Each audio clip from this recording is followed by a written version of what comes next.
With us now for his reaction to this insane bill being pushed by Democrats is Senator Josh Hawley from Missouri.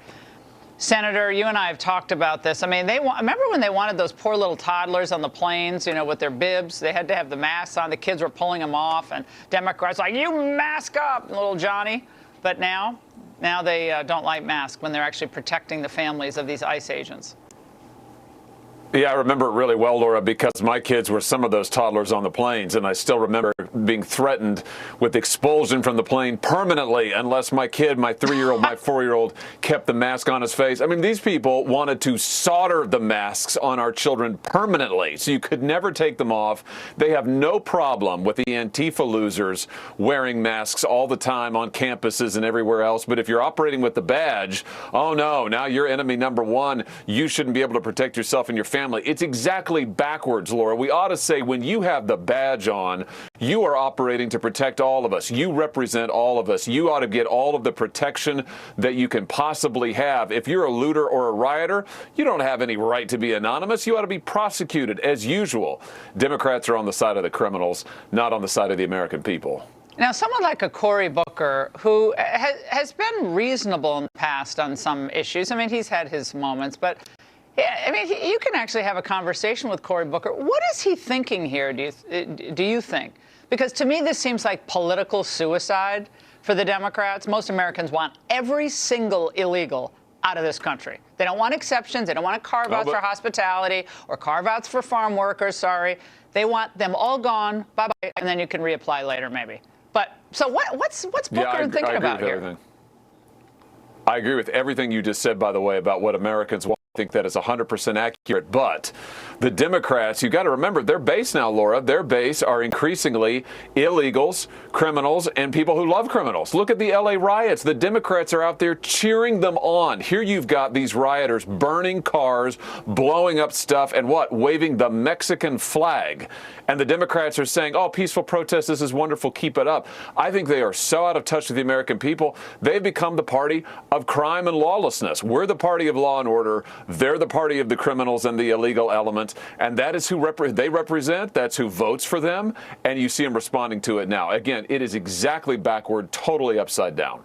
Well, and I think Americans watching tonight are shocked to learn that this group, CHIRLA, the Committee for Humane Immigrant Rights, I'm probably botching it, but it basically captures it, that at one point they received $34 million in federal grant money. Now, they're all over the protests, government grant money, but they're all over these protests. They support the protests and so forth. Some of them have turned violent. You know, I'm not trying to make a direct connection here, but why are these groups getting so much money, and why is that a good use of taxpayer dollars, whether it's state, local, or federal? They're getting so much money because the Democrats have turned the nonprofit world and these government grants into a huge money laundering operation. That's why.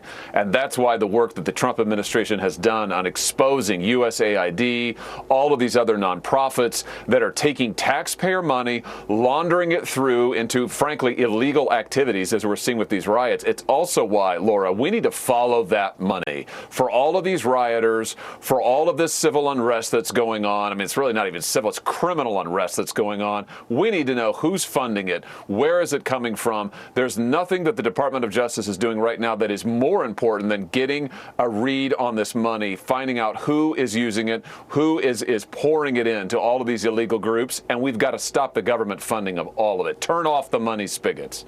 Now, there's an online fundraiser, Senator, that is purportedly being used to raise funds for the 10 arrested ICE attackers in Texas.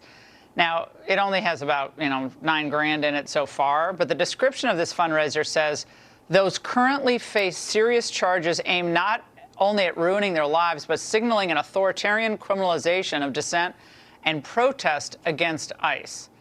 Now, this is one account on Give, Send, Go, but what does this tell you about where the mindset is of some of these rabid ideologues in the Democrat Party? Well, it tells me it's been completely overtaken by a bunch of Marxist gobbledygook. I mean, what you just read there and showed on screen is absurd. I mean, anybody with a brain looks at that and is like, are you kidding me? But once again, today's Democrat Party has captured loonies. I mean, they've really become the party of the mentally unstable lunatics. And this is why it is absolutely vital we get back to law and order. What the president is doing here is just the right thing, whether it was calling out the guard in L.A., whether it's protecting those who wear the badge now, turning off the money from all of these nonprofits who are laundering it, turning off the taxpayer funding. We've got to put a stop to all of this. This is the time to root out the rot, expose it, tear it out of our government, tear it out of our system, and expose these people for the criminals that they are.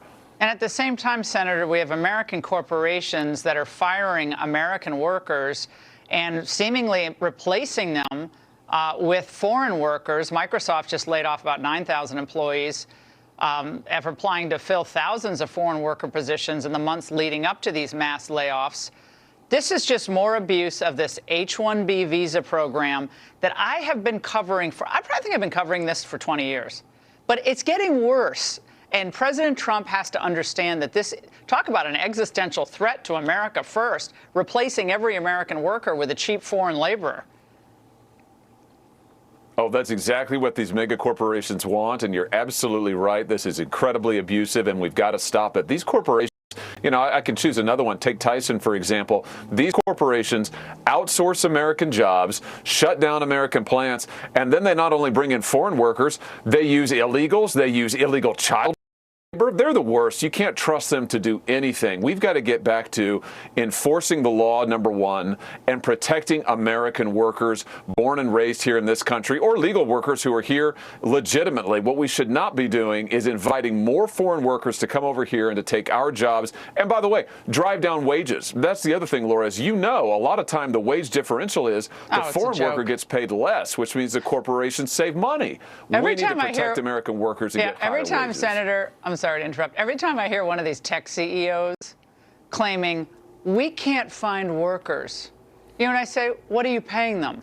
I mean, the idea that Americans aren't graduating engineers, first of all, why would we ever encourage anyone to go into engineering if the kid graduates and knows he's going to be replaced by a Singaporean engineer, an Indian engineer, a Chinese engineer that'll work for, you know, 20% of the same rate, or he's not going to get hired at all. So we're killing off our, you know, our high-tech worker base by importing all these workers, and we have no one to blame but ourselves. Final word. Yeah, exactly right. And listen, these tech CEOs have said for years, oh, we just can't find the talent in America. Oh, Give me a break. We've got gobs of talent. They don't want to pay. They want the cheap labor. They want the slave labor. They need to start paying up and start treating their workers right.